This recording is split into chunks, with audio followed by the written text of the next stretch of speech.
తినే వెల్లడిన తెలంగాణ సామాజిక ఆర్థిక విద్యా కుల సర్వేలో కొన్ని ఆశ్చర్యకరమైన విషయాలు బయటకొచ్చాయి. అందులో మొత్తం జనాభాలో ఏకంగా 3.5% మంది తమకి కులం లేదని చెప్పడం విశేషం. అయితే సిపెక్ సర్వేలో ఇలా నో క్యాస్ట్ అనే కాలం టిక్ చేసిన వారంతా నిజంగా కులం వద్దనుకునేవారేనా? Let's watch.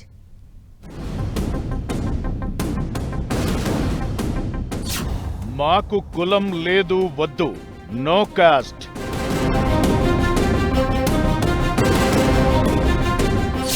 కులగణనలో 12 లక్షల మంది ఎంపిక. కోడ్ నంబర్ 999ని ఎంపిక చేసుకున్న 12 లక్షల మంది.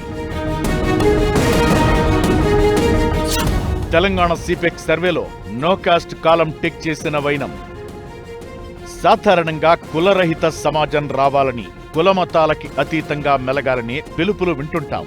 ఆ నినాదాలు ఎంతవరకు నిజమవుతాయో తెలియదు గాని తెలంగాణ ప్రభుత్వం చేపట్టిన సామాజిక ఆర్థిక విద్యా రాజకీయ కుల సర్వేలోని కొంత డేటా చూస్తే కొంత ఆశ్చర్యకరమైన విషయాలు వెల్లడయ్యాయి.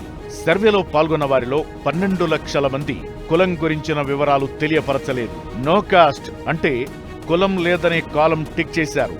ఇందులో వీరంతా కులమనే అంశానికి వ్యతిరేకంగా ఉన్నవారే ఇలా చేశారనడానికి లేదు. కొంతమంది తమ కులమేంటో తెలియకుండా ఉండేందుకు చేసి ఉండొచ్చు. కొంతమందికి నిజంగానే కాస్ట్ ఫీలింగ్ లేకుండానూ ఉండొచ్చు. వారి ఉద్దేశం ఏదైనా సరే ఇలా ఇంత పెద్ద మొత్తంలో నో కాస్ట్ కాలం టిక్ చేయడం చర్చకు దారితీస్తోంది.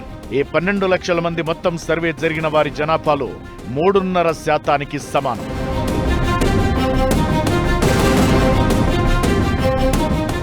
తెలంగాణ ప్రభుత్వం చేపట్టిన సర్వేలో 1,12,36,849 కుటుంబాల దగ్గర సిబ్బంది వివరాలు సేకరించారు. ఈ సర్వేని ప్రజల నుంచి సెల్ఫ్ డిక్లరేషన్ పద్ధతిలో సమాచారాన్ని సేకరించినట్లు ప్రభుత్వం ప్రకటించింది. ఇప్పుడు ఈ డేటా అంతా కూడా పబ్లిక్ డొమైన్లలో అందుబాటులో ఉంది. ప్రభుత్వం ప్రకటించిన డేటా ప్రకారమే కోడ్ 999ని ఎంపిక చేసుకున్న వారు 12 లక్షలు కాగా వారిలో ఎక్కువ శాతం గ్రాడ్యుయేట్లు, అలానే ఎక్కువగా హైదరాబాద్ మెట్రోపాలిటన్ ఏరియా పరిధిలో ఉన్నట్లు తెలుస్తోంది. అయితే ఈ 12 లక్షల మందిలో నిజంగా కులం కోరుకోని వారు కాదని, వీరిలో 43.3% గతంలో రిజర్వేషన్లు పొందినట్లు చెప్పడం గమనార్హం. అంతేకాదు ఈ నో కాస్ట్ అనే కాలం ఎంపిక చేసుకున్నంత మాత్రాన అందరూ ఓసీలైపోరనే వాదన ఉంది.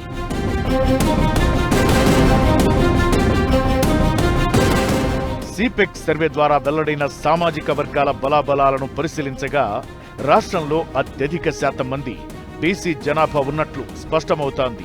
రాష్ట్ర వ్యాప్తంగా ఉన్న మొత్తం జనాభాలో బీసీలు 56.36% ఉండగా ఎస్సీలు 17.42%, ఓసీ వర్గాలు 15.79%, ఎస్టీలు 10.43% నమోదయ్యాయి.